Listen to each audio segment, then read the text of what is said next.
Hi guys, Mrs. Alberts here and welcome back to my channel. Let's begin.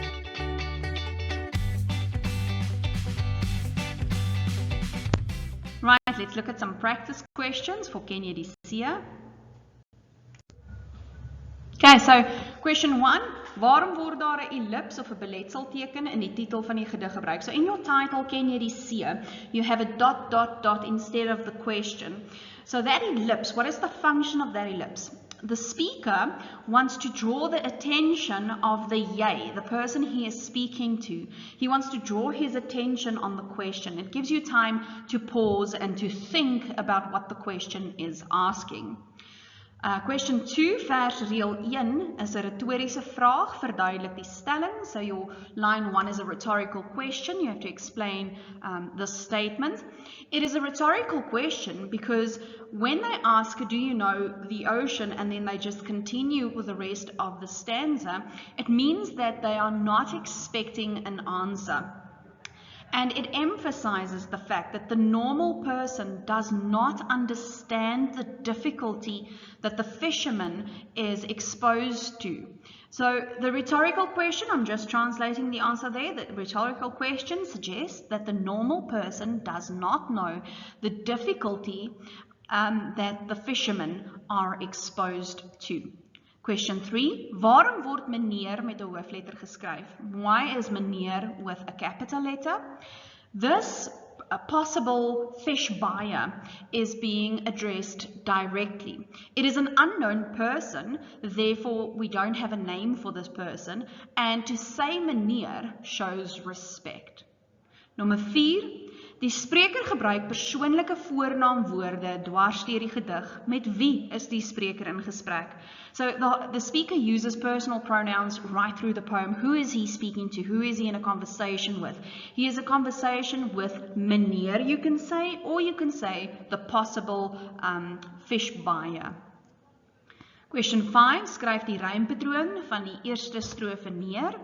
A, B, A, B. Remember, you start by looking at your first rhyming word at the end of your line 1, and then you call it A. If the next one rhymes, then you can call it A. If it doesn't rhyme, you call it B. Then you look at your third line. Does it rhyme with the first one? Yes, it does. Then we call it A, and so on and so forth. So please make sure that you understand how the AB system works, and then go back and look at what types of rhyme you get. This one is called kruisrym because it crosses. A goes from line 1 to line 3, and B goes from line 2 to line 4. If you had to draw a little line on top of them or a little bow on top of them, you would see that they cross each other. Nommer 6, gee 2 woorde uit versreël 4 waarmee die gevaar van die see vergelyk word. So you have to quote 2 words in line 4 that shows the danger of the ocean. What is the danger of the ocean being compared to? And it's compared to flame and fire. Okay, 7. Skryf die refrein wat reg deur die gedig voorkom neer. Verduidelik waarom dit soveel keer herhaal word. So the refrain, that's your chorus, and the chorus is dan sê jy nog meneer die visse stuur. It's the line that's repeated every 5 lines. It's on line 5, 10, 15, etc. That line is being repeated because it emphasizes the frustration of your fisherman.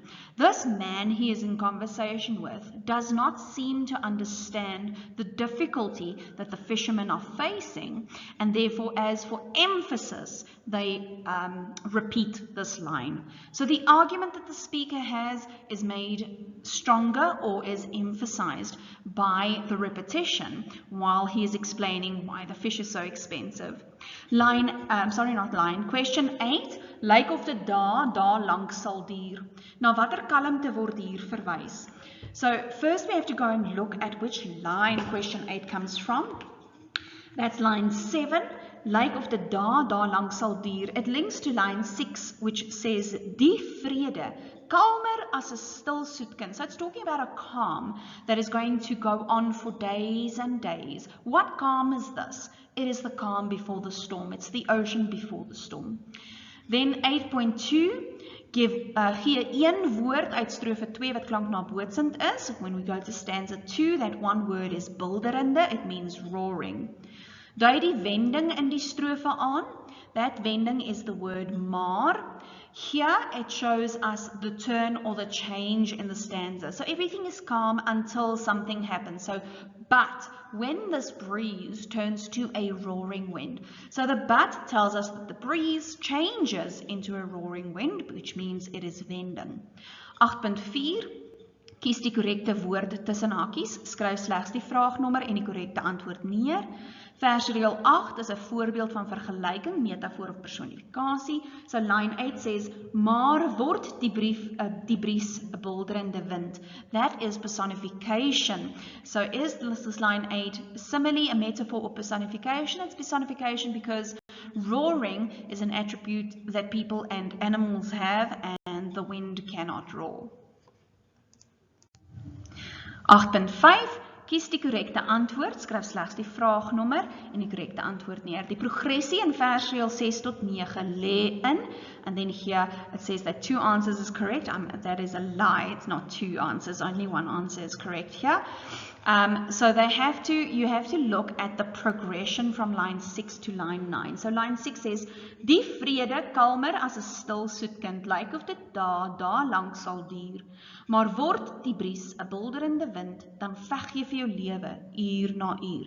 So yes, the words bries and wind is in that sentence, still and soet is in that sentence, daar lank en veg vir jou lewe. All of that is in that stanza, but the progression is from silent to roaring.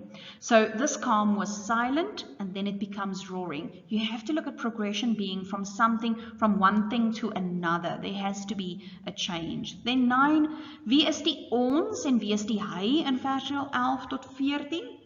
Okay, so who is the us and who is the he? So in 11 to 14, it talks about, ja, sleep die swart wind, die swart nag mee. Waar kry ons hulp vandaan? That ons is the fisherman. And then it says, waar is ons naaste buur? Die dood staan voor die deur. Gee hy nog een tree, dan kelder hy ons almal in sy koue skuur. So this hy can be the stormy ocean, but it can also be death. Death giving one more step. And then it ends us all. So just look at that one. It can be death as well. I didn't put that in the notes. But hy can be the stormy ocean or it could be death. Number 10, word die vraag in versreël 12 beantwoord. Verduidelik jou antwoord. Is the question in line 12 being answered? It's the question, waar kry ons hulp dan? Waar is ons naaste buur? No, that question is not being answered because there is nobody who can come to their saving. There's nobody they can call if they are in need in that situation. Remember, even if they can call a mayday, it will take the lifeguard or the coast guards very long to get to them. So in that moment, if there's a stormy ocean and something's wrong on a boat, there's nobody close by that can help them. This does refer to a Psalm 120, I think it is, that talks about, I look up to the heavens, look up to the mountains, where does my help come from? It basically says that they are left all alone and only God can help them. If that is something that you would like to add to your notes as a little bit of extra information. Number 11, verduidelik waarom die metafoor in versreël 11 tot 14 as negatief gesien kan word. So explain why this metaphor in line 11 to 14 can be seen as negative. Now 11 to 14 is this whole idea of death being, or that the ocean is being compared to death. It's also that swart wind, how the wind is being compared to black. So you've got black being a negative thing. You've got death obviously being a negative thing. So the wind is being compared to black, which refers to dark and something that is sinister. 12, waarom word dood met 'n hoofletter geskryf? Okay, whenever you see dood with a capital letter, it's being personified. Okay, so die dood word as 'n persoon voorgestel. It is being personified. It is represented as a person. Verduidelik die retoriese vraag by nommer 13 wat in versdeel 16 voorkom. So when we go to line 16 it says, wat van die storms wat nooit ophou raas? So this question is not answered. Remember, this whole poem is filled with rhetorical questions. You have to explain this one. So what about the storms that never stop raging? Storms can go on for a long time, hours to days, days to weeks, and this impacts the fishermen and their income, which means if they don't go out to catch fish, they are not being paid. Question 14, line 16 to 19. 16 to 19 has to do with that question, wat van die storms wat nooit ophou raas? And then it continues in 17 to 19 about them sitting in their houses and not being able to do anything. Dink jy die vissermanne het in daardie dae elektrisiteit gehad? Do you think that the fishermen had electricity in those days? No. Reason at 14.2, motivate why you say so. Hulle moes vuur maak. They needed wood. They needed wood for food. They needed wood to stay warm. And the poet speaks about a sprokkel houtmeer, which means there's no more dry wood for the fire. Now, I'm not saying that this is a definite answer. Obviously, they can have in the exam a yes, there was electricity, but they are making fire as a form of saving electricity or saving money. So this can be a little bit of an opener, look at that English, a little bit more open question because it has the dink jy in there, and in an exam they will give you the benefit of the doubt. So this is my answer, but if you want to say yes, they did have electricity, but the fire was just there to save electricity because they are not rich, that's fine, you can do that. It is a dink jy question. Wie is die jy na wie daar in versdeel 17 verwys word at number 15? Dis jy in versdeel 17, jy sit pal in jou kliphuis, klam en gier. That is the fisherman. Nommer 16, waarop is die visserman ingestel wanneer hy in sy huis sit? So line 18, what is he focused on when he is sitting in his house? And line 18 says, and you hear the wind blowing woester en vreder. So he is sitting in his house and he is listening to the storm. He is focused on the storm. The reason, because as a fisherman, he is reading the storm to see when it is time to go out fishing again. So he notices the fact that there is a storm outside because it influences his livelihood. 17. Haal 'n frase aan uit versdeel 19 wat daarop dui dat daar nie meer hout vir 'n vuur is nie. So you have to quote a phrase. Now be very careful, ladies and gents. A phrase means that you cannot quote the entire sentence. So your entire sentence in line 19 says, en daar's geen sprokkel hout meer vir jou vuur. So if you want to do a phrase, you'll only quote, daar geen sprokkel hout meer. Of jy kan gesê het, geen sprokkel hout meer vir jou vuur. Of jy kan sê, geen sprokkel hout. Any of that, but it has to be a phrase. Okay, question 18. Watter gevolge hou die stormweer vir die vissermanne in? What consequences does the stormy weather hold in for the fishermen? Well, the stormy sea has high waves, and high waves can sweep you off your boat easily. So the fisherman realizes that they can die in stormy weather. Line 19, kies die korrekte woord tussen hakies. Skryf slegs die vraagnommer en die korrekte antwoord neer. 19.1 versdeel 21 en 22 dui op die visserman se moedeloosheid of magteloosheid. Okay, so when we look at line 21 and 22, it talks about how they are being swept off the boat by, like a feather. Was jy al ooit van jou bootjie soos 'n veer gevee deur 'n grys golf hoog soos 'n tronkse muur? Now it shows moedeloosheid is despondent, to be despondent, despondency. It's not that. It's the powerlessness they have against the power, the mighty power of the ocean. So magteloosheid is the correct answer there.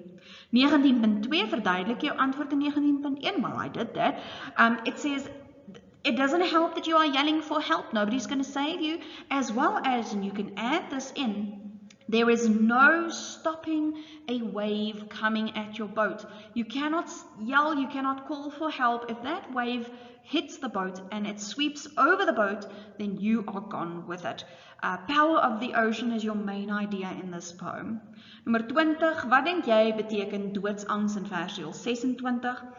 Doodsangst is an infinitive. It says, what do you think it means, this doodsangst? Now, this again is a you question, so you can have a variant of this or your own opinion.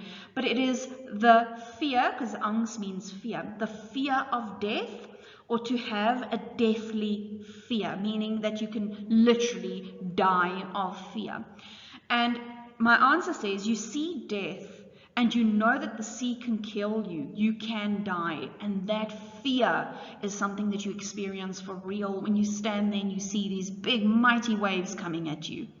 21, verduidelik die vergelyking in versregel 28, you have to explain the simile in line 28. It says, hy vreet mos aan jou ingewande nes 'n krab. Now remember, like and as in Afrikaans, you have the word net soos, or you can have the word nes. And that's what this one means. It eats at your insides like a crab. Now explain.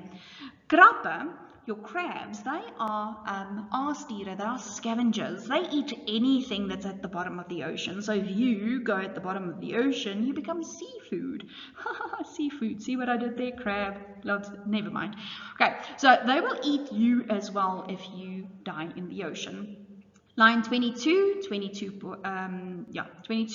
versregel 29 is daar 'n kontras in hoe die spreker die see beskryf. So there is a contrast in how the speaker is describing the ocean. 22.1. Watter twee woorde dui die kontras aan? So the contrast is in the words koud and heet. Koud means cold, heet means hot. So in those two words you've got a contrast. 22.2. Waarmee beklemtoon die spreker die kontras? He emphasizes the contrast by using an exclamation mark, and that is why my little bitmoji is yelling. Okay, 22.3. This is an important question. I've seen questions like these before. Verduidelik hierdie kontras deur na albei kante te verwys. Whenever they ask you to explain a contrast or to show why two things are similar, you always have to show both sides. So, hy's koud soos ys, heet soos hulle vuur refers to fear, making you shake and shiver as if you are cold, but also make you sweat as if you are hot. So it refers to the extreme conditions that you experience when you are paralyzed with fear. 23, die gedig is ryk aan beeldspraak. It just says that your poem has a lot of figures of speech. 23.1, watter vorm van beeldspraak kom in reël 32 voor? 32 says, hy wat met groen jaloerse oë na ons gluur. So line 32, what figure of speech comes forward there? It's personification because it refers to the ocean having green jealous eyes. So it's the jealous and the eyes that tells us it's personification. 23.2 verduidelik die connotatiewe en die denotatiewe betekenis van groen.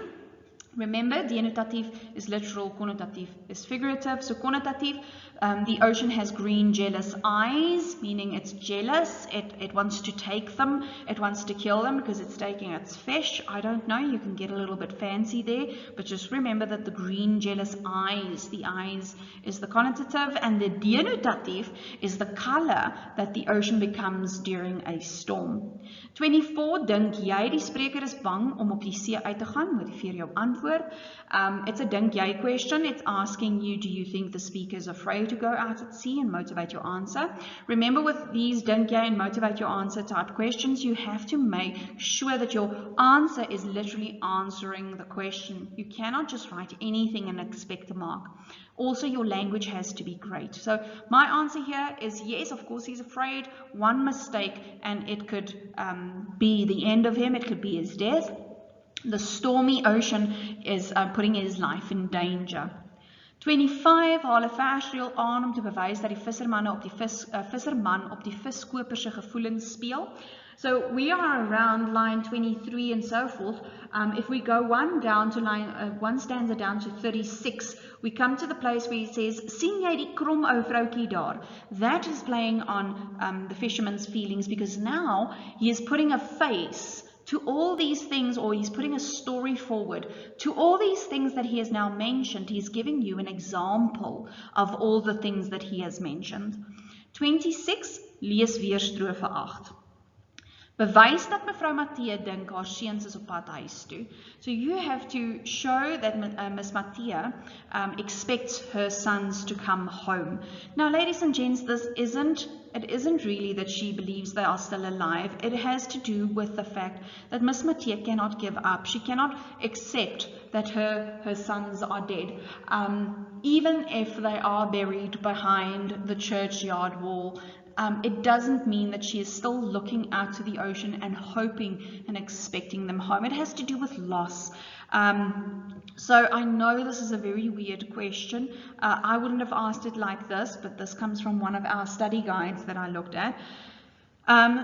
Sy dink die briesie bring haar seuns betyds vir tee. She thinks the breeze will bring her boys back for tea. That's the line that you will quote here. I'm sure that she knows her sons are dead, but I think it's difficult to accept something like that, and therefore she still holds out hope.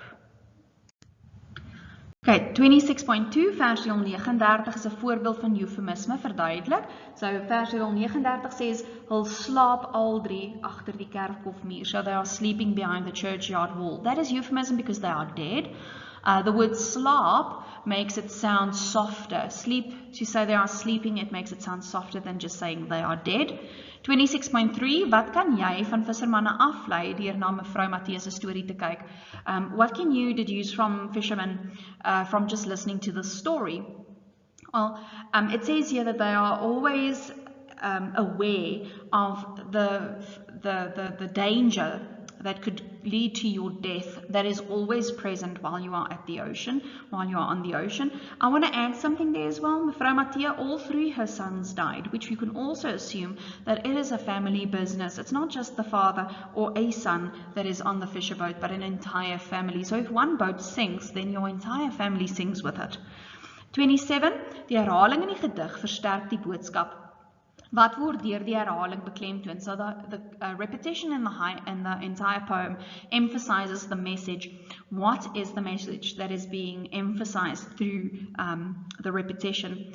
And it is that the fish buyer, the person that is buying the fish, does not understand the dangers that these fishermen have to endure in order to be able to sell these the fish. They don't understand that their income is dependent on the weather, and if there is stormy weather, they cannot fish, which means they do not make money. 27.2, hoe beïnvloed dit die leser? How does it influence you when you read it, for example? The reader is now suddenly more aware of the dangers that these fishermen go through, and maybe now you will understand why when you go into a restaurant and you order a fancy fish, why it's so expensive. It's because people put their lives at risk to be able to bring you that fishy at Fisherways. 28. Die visserman is aan die woord gedurende die gedig, 28.1. Waarom kan ons sê dat die gedig 'n monoloog is? So the fisherman is our speaker in this poem. How can you say, or why can you say that this is a monologue? Because only the fisherman's words are being written down. You can only hear the fisherman's side. And remember, a dialogue, if there's conversation, monologue, only one-sided conversation, and here we only hear one side. 28.2, watter vorm van beeldspraak bewys dit? So which figure of speech emphasizes this monologue idea? It's the rhetorical question, because you hear the question being asked, but you don't hear the answer coming back. So the fisherman does not expect an answer. Then stem jy saam met die meneer dat die vis dier is nadat jy die gedig gelees het? Motiveer jou antwoord. This is your own answer. And that is it. I hope you have the notes in front of you so you can try the toets yourself questions now and see how you do. Okay. Thanks for watching, guys. Remember, if you've got any questions, you can follow me on Instagram at Afrikaans Classroom. Please subscribe to my channel for more videos, like and share.